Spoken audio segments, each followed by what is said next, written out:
প্রধান উপদেষ্টা ডক্টর মোহাম্মদ ইউনূসের বিরুদ্ধে অর্থ পাচার মামলায় অভিযোগ গঠনের আদেশ বাতিল করেছেন আপিল বিভাগ।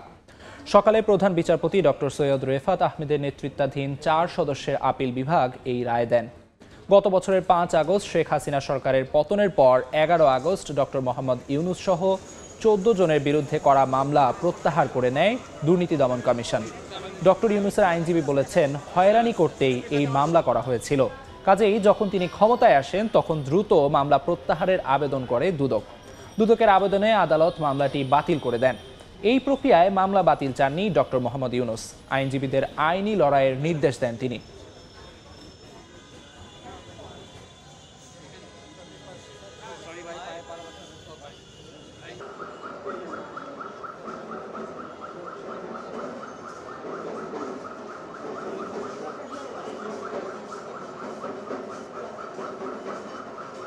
এই মুহূর্তে সুপ্রিম কোর্টে আছেন আফজাল হোসেন, সরাসরি যাচ্ছি তার কাছে।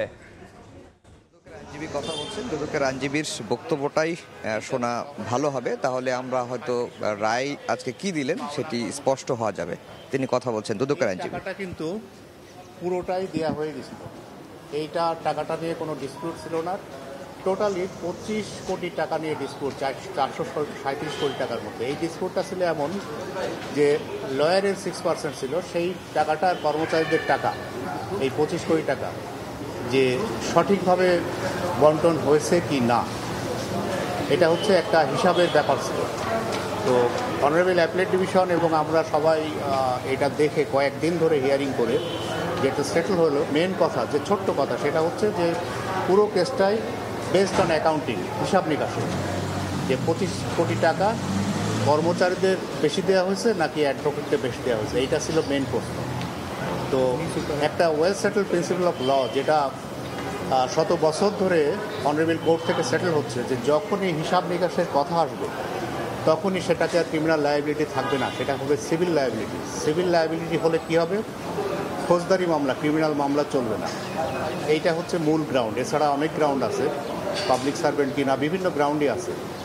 তো সেই হিসাবে এই মামলাটা ফৌজদারি আদালতে বা ফৌজদারি মামলা হিসাবে চলবে না, এইটা ছিল মূল ডিসিশন। আর তাছাড়া এই কর্মচারীদের জন্য আরেকটা আইন আছে, সেটা হচ্ছে যে লেবার অ্যাক্ট। লেবার অ্যাক্টের 36 সেকশন 36 স্পেসিফিক বলা আছে, এই ধরনের কোনো সমস্যা হলে লেবার কোর্টে যাবে, নট ক্রিমিনাল কোর্ট। লেবার কোর্টে যাবে তাদের পাওনা পরিশোধের জন্য সঠিকভাবে, এবং তারা সেখানে গিয়েছে।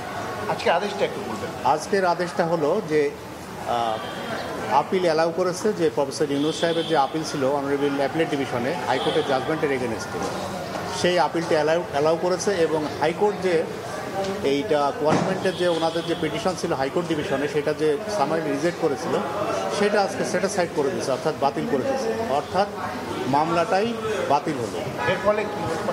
এর ফলে ওই মামলাটা থাকলো না, মামলাটা বাতিল হলো। এবং যে প্রক্রিয়ায় মামলাটি প্রত্যাহারের দুদক আবেদন করেছিল, এটি কি সঠিক ছিল? আপনার কাছে কি মনে হয়? প্রত্যাহারের আবেদন দুদকের, যেহেতু নিজস্ব আইনেই ক্ষমতা আছে, দুদক এটা প্রত্যাহার করতেই পারে। এবং যখন দুদক দেখলো যে ডিটেক্ট হয়েছে না, এটা আসলে ক্রিমিনাল মামলা চলে না, তখন দুদক ডিসিশন নিয়েছে না এটা আমরা উইথড্র করবো, উইথড্র করেছি। কিন্তু সেটা তো মানে যখন ক্ষমতা নিলেন বা দায়িত্ব নিলেন, তিনি 8 আগস্ট দায়িত্ব নিলেন, 11 আগস্ট প্রশ্নটা আসতেই পারে, প্রশ্নটা স্বাভাবিক। কিন্তু তারপরেও যে দুদকদের ডিসিশন নিয়েছে লেটে হলেও, যে ডিসিশনটা কারেক্টলি হয়েছে। কারণ হচ্ছে আমি রেকর্ডটা দেখেছি, পুরা রেকর্ডে আমি যেটা মতামত আমার ছিল সেটা হচ্ছে যে এই কেসটা ক্রিমিনাল কোর্টে চলবে না, ক্রিমিনাল কেস হবে না। কারণ দেনা পাওনা যেখানে কম বেশি হবে, অবশ্যই সেটা সিভিল কোর্টে সেটেল হবে। এর জন্য কোনো মানি লন্ডারিং কেস বা 409 টাকা আত্মসাতের মামলা হবে না। এটা তো আত্মসাৎ না, দিয়েই দিচ্ছে, টাকাটা পুরাটাই দিয়ে দিচ্ছে। সেইখানে বেশি কি কম পেয়েছে, কে বেশি পেয়েছে কে কম পেয়েছে, ওই সামান্য অংশ নিয়ে যে ডিসপিউটটা ছিল সেটা সিভিল কোর্টে হবে, নট ক্রিমিনাল কোর্টে। ক্রিমিনাল লায়াবিলিটি এখানে থাকেই না। এইটাই হচ্ছে মেন গ্রাউন্ড। জি, শুনছিলেন দুদকের আইনজীবী, তিনি বলছিলেন যে আসলে মানুষের মধ্যে প্রশ্ন উঠতেই পারে। তিনি 8 আগস্ট যখন অন্তর্বর্তী সরকারের দায়িত্ব নিলেন বা শপথ নিলেন, এরপরে 11 আগস্ট মামলাটি প্রত্যাহার করার জন্য আদালতে আবেদন করে এবং আদালতও সেটি মঞ্জুর করলেন।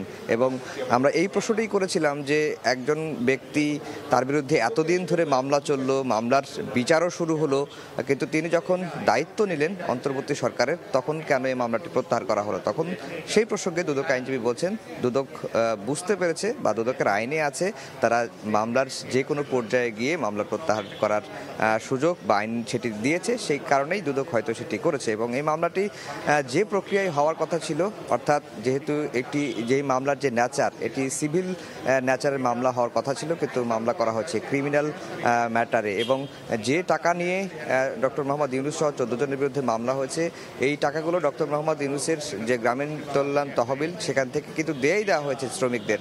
কিন্তু শ্রমিকরা কত টাকা পেয়েছেন না পেয়েছেন, কম বেশি হয়েছে কিনা, সেটি আসলে ডক্টর মোহাম্মদ ইউনূসের প্রতিষ্ঠান বা আর দেখার কোনো বিষয় ছিল না। তারপরেও এই মামলাটি হয়েছে এবং আজকে সর্বোচ্চ আদালত আপিল বিভাগ সর্বসম্মতিক্রমে 4 জন বিচারপতি তারা একমত হয়েছেন যে এই দুর্নীতির মামলাটি বাতিলযোগ্য, বাতিল তারা করেছেন। এবং একই সঙ্গে হাইকোর্টের আদেশ বা বিচারিক আদালতের যে আদেশ, সেটিকে স্যাটিসফাইড করে দিয়েছেন বা বাতিল ঘোষণা করেছেন। তো এই ছিল দেশের সর্বোচ্চ আদালত থেকে আমার কাছে ডক্টর মোহাম্মদ ইউনূসের দুর্নীতির মামলা বাতিলের বিষয়ে সবশেষ খবর। ডক্টর মোহাম্মদ ইউনূসের বিরুদ্ধে অর্থ পাচার মামলা বাতিল নিয়ে কথা বলছিলেন দুদকের আইনজীবী। সুপ্রিম কোর্ট প্রাঙ্গণ থেকে সবশেষ জানাচ্ছিলেন সহকর্মী আফজাল হোসেন।